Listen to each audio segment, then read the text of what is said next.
kehidupan dalam kuburan jauh lebih panjang dibandingkan kehidupan di dunia.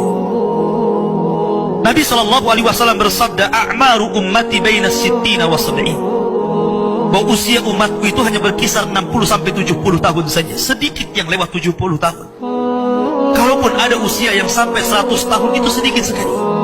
Tapi kebanyakan di bawah 70 tahun, umumnya umat Rasul itu sudah meninggal dunia.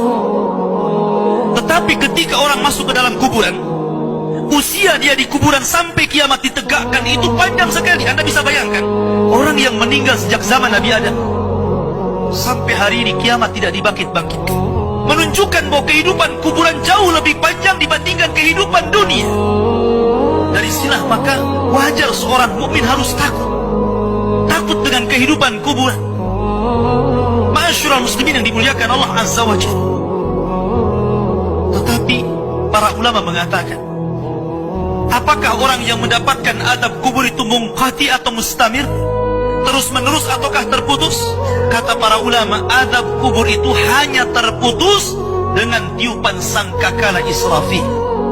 Ketika itulah Nabi SAW menceritakan bahwa Allah Subhanahu wa Ta'ala memerintahkan kepada Israfil untuk meniup sangkakala yang pertama. Disinilah adab kubur terputus. Karena ketika itu seluruh orang mati, baik orang yang ada di atas bumi atau yang ada di bawah bumi, baik kalangan jin, baik malaikat, kecuali makhluk-makhluk yang Allah kehendaki saja, semua hancur. Dan Abu Hurairah radhiyallahu anhu menceritakan kehancuran bumi setelah tiupan sangkakala itu adalah 40. Bisa 40 hari, bisa 40 bulan, bisa 40 tahun. Yang jelas Allah hancurkan bumi ini. Allah luapkan lautan ke daratan. Allah jatuhkan bintang. Allah hancurkan gunung sehingga seperti kapas yang dihempas angin. Itulah yang disebut dengan kehancuran alam atau hari kiamat. Baru setelah kemudian bumi tidak bulat lagi, tapi bumi terhampar. Allah ganti bumi yang kita pijak dengan bumi yang baru. Itulah yang disebut dengan padang mahsyar. Maka disitulah Allah Subhanahu wa Ta'ala memerintahkan Israfil untuk meniup sangkakala kebangkitan. Yang kedua kalinya Israfil pun kemudian meniup sangkakala.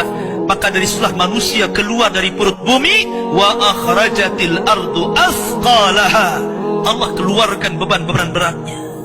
Disitulah orang-orang yang beriman, ketika mereka muncul dari kuburan, maka mereka akan berkumpul dengan keluarganya. Allah mengatakan, alladzina amanu wattaba'athum dzurriyyatuhum biimanin alhaqna bihim dzurriyyatuhum.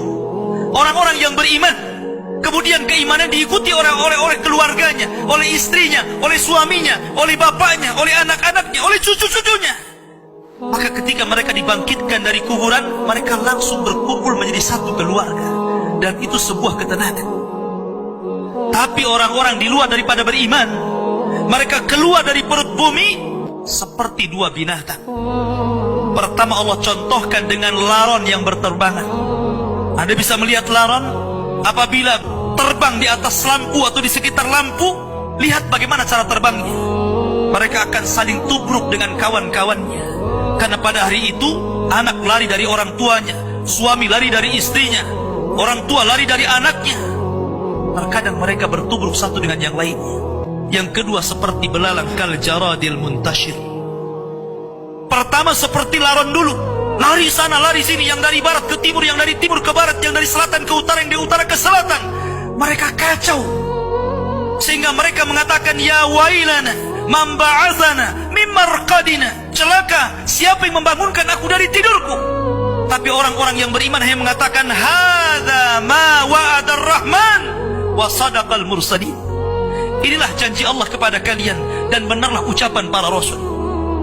Baru setelah itu dari padang mahsyar berteriak seorang yang Allah suruh untuk berteriak. Mulailah kemudian mereka teratur. Maka mereka akan berjalan ke satu titik. Disitulah yang disebut dengan padang mahsyar. Mereka akan tinggal selama 50 tahun telanjang, kembali tidak dikhitan, tidak pakai sandal, matahari dekatkan 1 mil, keringat bercucuran, tidak ada makan, tidak ada minum. Mereka berdiri 50 tahun. Sehingga akhirnya orang-orang saleh mereka berkumpul, datang kepada Adam minta syafaat. Adam memberikan udzur, tidak sanggup memberikan syafaat. Kata Adam, datanglah kalian kepada Nuh, karena dia Rasul pertama dalam Islam, Rasul pertama setelah aku.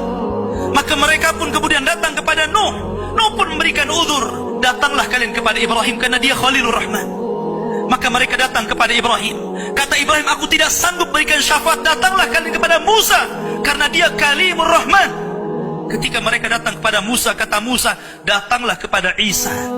Isa pun memberikan udzur, tidak bisa. Seandainya kalian datang kepada Muhammad sallallahu alaihi wasallam itu lebih baik.